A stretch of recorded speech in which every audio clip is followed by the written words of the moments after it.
ফেরাউন ছিল বাটপার প্রকৃতির মানুষ। বাটপার চিনে বাটপারকে, সুতরাং এক বাটপার যাবে আরেক বাটপার আসবে। ওই বাটপারকে যদি আমরা চিহ্নিত করতে না পারি তাহলে আবার ওই বাটপাররা আমাদের মাথার উপর কাঁঠাল ভেঙে খাবে। চিল্লায় বলেন ঠিক কিনা? এই জন্য বাটপারদেরকে আমাদের চিনা দরকার আছে নাকি নাই? কোরআন বিরোধী, হাদিস বিরোধী, নবীজির সুন্নাহ বিরোধী আইন যারা রচনা করবে তারাই হলো সবচাইতে বড় বাটপার। চিল্লায় বলেন ঠিক কিনা? তারাই হলো তাগুত। আর এই তাগুতকে কখনো আমরা অনুকরণ করতে পারি না। চিল্লায় বলেন ঠিক কিনা? যারা মানুষকে ঠকায় তারা ফেরাউনের বংশধর। চিল্লায় বলেন ঠিক কিনা? আবারও আমাদের উপর জুলুম আসবে, আবারও আমাদের উপর অত্যাচার আসবে। সুতরাং সেই অত্যাচার আর জুলুম, সেই কোরআন বিরোধী আইন আসার আগে অবশ্যই আমাদের সংশোধন হতে হবে। চিল্লায় বলেন ঠিক কিনা? কোনো একদিন এ দেশের আকাশে কালেমার পতাকা দুলবে। মানুষকে যখন কবরের মধ্যে রাখা হবে, ওই কবরের মধ্যে রাখার পর মানুষকে তিনটা প্রশ্ন করা হবে। মার রব্বুকা, তোমার রবকে, ওমান দীনুকা, তোমার ধর্ম কি, ওমান নাবিয়ুকা, তোমার নবীকে। কয়টা প্রশ্ন করা হবে ভাই? তিনটা প্রশ্ন করা হবে। মার রব্বুকা, তোমার রবকে। মুহতারাম হাজরিন, যারা দুনিয়াতে থাকা অবস্থায় আল্লাহকে রব মানত, যারা দুনিয়াতে থাকা অবস্থায় কোরআনের দেওয়া বিধানকে মেনে নিত, যারা দুনিয়াতে থাকা অবস্থায় রসুল পাক সাল্লাল্লাহু আলাইহি ওয়াসাল্লাম এর হাদিস অনুসারে সুন্নাহকে মেনে নিত, তারাই মার রব্বুকা এই প্রশ্নের উত্তর দিতে পারবে। রব যিনি, আল্লাহ তিনি। আল্লাহ পাক রব্বুল আলামিন এর একটা বিশেষ গুণ হলেন তিনি রব। এর একটা বিশেষ গুণ কি? তিনি রব। এখন এই গুণটাকে যদি, এই রব গুণটাকে যদি কেউ মানুষের মধ্যে প্রদান করতে চায় তাহলে সেটা হবে কি? তাগুত। খাওয়ান যিনি, আইনদাতা তিনি, রিজিক দেন যিনি, আইনদাতা তিনি, সৃষ্টিকর্তা যিনি, আইনদাতা তিনি। চিল্লায় বলেন ঠিক কিনা? তিনি কে? আল্লাহ। মুহতারাম হাজরিন, খুব ভালোভাবে বুঝবেন।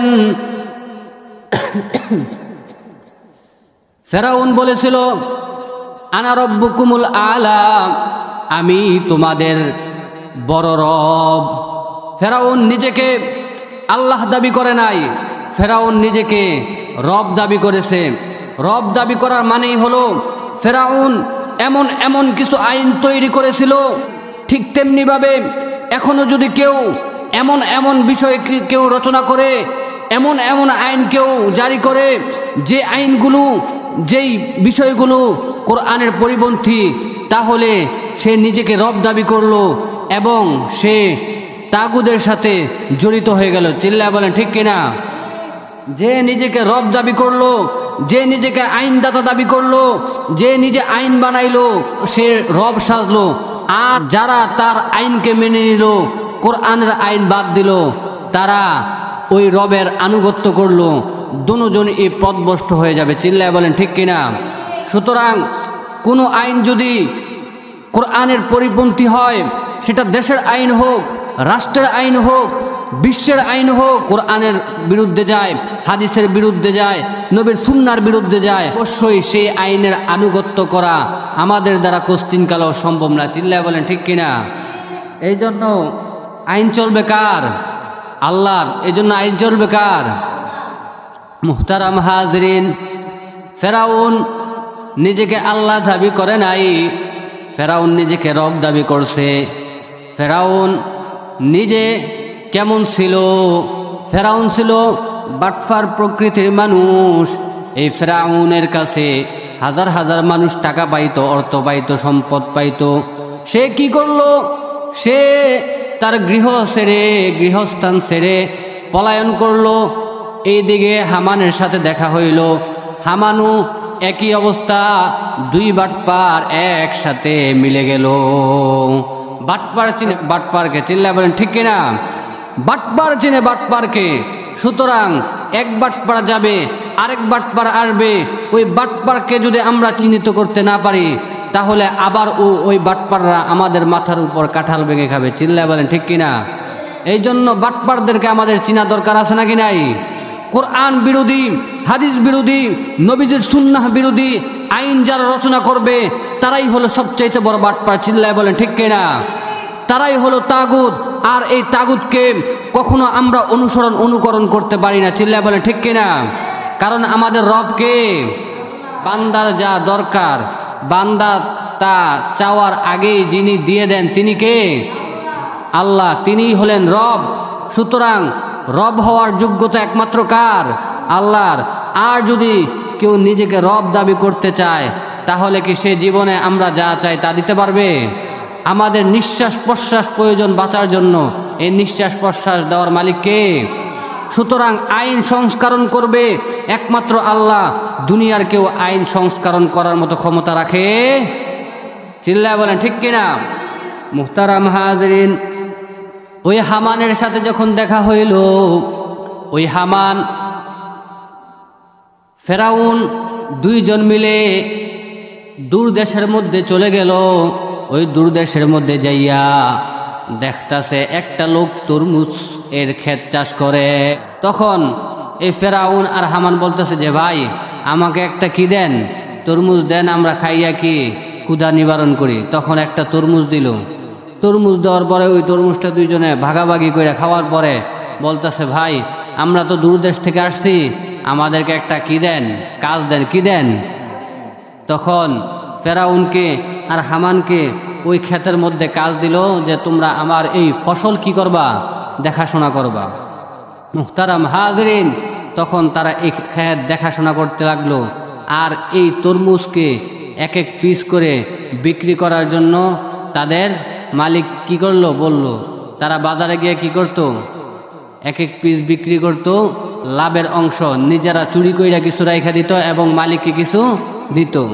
তারপর ফেরাউন বুদ্ধি করে বলল যে এই টাকা দিয়া তো আমার কোনো কিছুই হবে, আমার আরো টাকা প্রয়োজন। মুহতারাম হাজরিন, যারা দুনিয়া লোভী, নবী সাল্লাল্লাহু আলাইহি ওয়াসাল্লাম বলেন হুব্বুদ দুনিয়া রাসু কুল্লি খতিআ, দুনিয়ার মুহাব্বত ত্যাগ করো, না হলে তোমার আখেরাত ও দুনিয়া দোনোটাই ধ্বংস হয়ে যাবে। চিল্লায় বলেন ঠিক কিনা?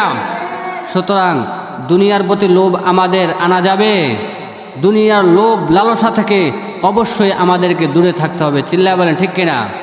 মুহতারাম হাজরিন, তখন ফেরাউন চিন্তা করলো এই অল্প টাকা দিয়া তো আমাদের হবে না, আমাদের আরো বেশি টাকা প্রয়োজন।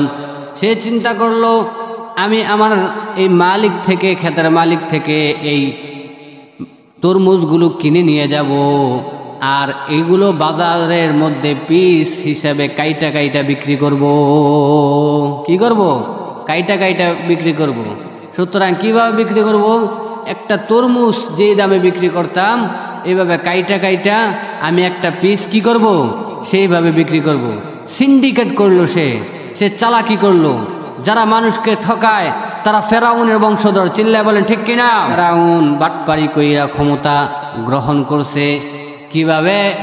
এইভাবে সে যখন সিন্ডিকেট করে করে টাকা জমাইলো, হামান আর ফেরাউন চিন্তা করলো এই টাকায় তাদের হবে না, তাদের আরো অনেক টাকা পয়সা প্রয়োজন। কি?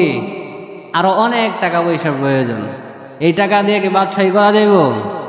এই টাকা দিয়ে তো বাদশাহী করা যাব না, আরো অনেক টাকা প্রয়োজন। তখন তারা কি করলো, ওই মিশরের বাদশাহ একটা বিজ্ঞাপন দিল যে কেউ যদি কবরস্থানের পাহারাদারি করতে চাও তাহলে বাদশার সাথে দেখা করো। ফেরাউন ও হামান মিলে বাদশার সাথে দেখা করতে গেল। ফেরাউন ও হামান মিলে কার সাথে দেখা করতে গেছে? বাদশার সাথে দেখা করতে গেছে। বাদশাহ বলতেছে যে তোমরা দুইজনে কি এই কবরস্থানের মধ্যে চাকরি করবা? বলছে হ্যাঁ। তখন বাদশাহ বইলা যারা কবর দিতে আসবে তাদের থেকে কি করবা? 1 দিরহাম কর নিবা। কয় দিরহাম? 1 দিরহাম কর নিবা। তখন তারা যখন ফেরাউন আর হামান যখন চাকরি পাইল, তারা 1 দিরহামের জায়গায় 100 দিরহাম নেয়। 1 দিরহামের জায়গায় কয় দিরহাম নেয়? 100 দিরহাম নেয়। এইভাবে তারা রাজার দরবারে 1 দিরহাম করে জমা দেয় আর বাকি 99 দিরহাম নিজের কাছে রেখে দেন। এইভাবে দিরহামের পরিমাণ হইল 2 বস্তা। কয় বস্তা? অনেক টাকার মালিক হয়ে গেল। সে এই টাকা দিয়ে কি করলো, আরেকটা সিন্ডিকেট কইরা সে এই টাকাগুলো, এই দেরহামগুলো বাদশার দরবারে নিয়ে গেল। বাদশার দরবারে নিয়ে বলতেছে যে হে বাদশাহ, অনেকে আমার কর আদায় করতে পারে নাই, কিন্তু আমার বেতন জমাইছি, আমার বেতন জমাইয়া তাদের প্রতি আমি কি এই কর আদায় করে দিছি। আসলে কি সে বেতন জমাইছে নাকি নেওয়ার দরকার ছিল যতটুকু এর 100 ভাগ বেশি নিয়েছে? চিল্লায় বলেন ঠিক কিনা? তখন গ্রামের মানুষ চিন্তা করলো, না এই লোকটা তো ভালো, এই লোকটা মানুষকে সাহায্য সহযোগিতা করে, সুতরাং তার সাথে আমাদের থাকা দরকার আছে। এই চিন্তা ভাবনা মিশরের মানুষ করলো। মুহতারাম হাজরিন, মিশরের বাদশাহ যখন বার্ধক্য অবস্থায় চলে যায়, কোনো কারণে সে মৃত্যুবরণ করে, তখন মিশরের ওই বাদশার স্থানে কাকে বসাবে সবাই পরামর্শ করতে লাগলো। সবাই পরামর্শ করে দেখলো ওই কবরস্থানের মধ্যে যে পাহারাদার ফেরাউন, ওই ফেরাউন তো ভালো মানুষ, সুতরাং ওই ফেরাউনকে আমাদের বাদশা বানাবো। ফেরাউন বাটপার ছিল, কি ছিল? ফেরাউন ভালো মানুষ নাকি খারাপ মানুষ? ফেরাউন ভালো মানুষ থেকে বাটপার ছিল। সুতরাং মানুষ চিনতে যদি আমরা ভুল করি, আবারও যদি আমাদের দায়িত্ব কোনো ভুল মানুষের হাতে তুলে দেই, অতীতে যেমন শাসকগুলো আমাদের উপর অত্যাচার আর নির্যাতন করেছে, এবারও যদি আমরা সংশোধন হতে না পারি, তার পরিবর্তে আমাদের উপর আবারও কোরআন বিরোধী আইন দিয়ে দিবে। চিল্লায় বলেন ঠিক কিনা? আবারও আমাদের উপর জুলুম আসবে, আবারও আমাদের উপর অত্যাচার আসবে।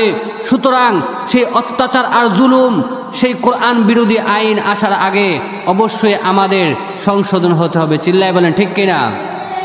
কোনো একদিন